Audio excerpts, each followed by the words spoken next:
Non sai cosa preparare a cena, a pranzo, ma hai voglia di qualcosa di sfizioso? Allora guardati questa video ricetta, è per te. Amici miei belli, ma che lo dica a fa? Involtini di zucchine indurate fritte con prosciutto e provola, Mara. Ho tagliato le zucchine in questo spessore, vedete? Questi scarti non li buttate, il giorno dopo li fate sobbollire un po' nell'acqua, poi frullatevi e create una crema per condire la pasta buonissima. Torniamo alla nostra ricetta, quindi le infarino leggermente, poi le tuffo nell'uovo sbattuto con sale, pepe e parmigiano. E poi subito frittura. Appena diventano dorate un lato, girate, completate la cottura e tada!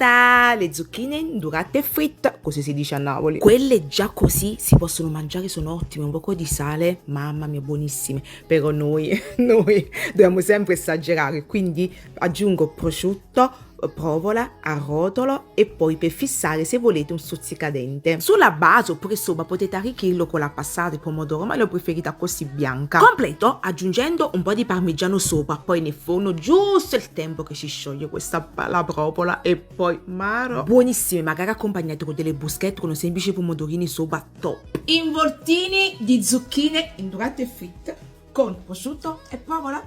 Che stai? Che non si fa così? E fallo tu.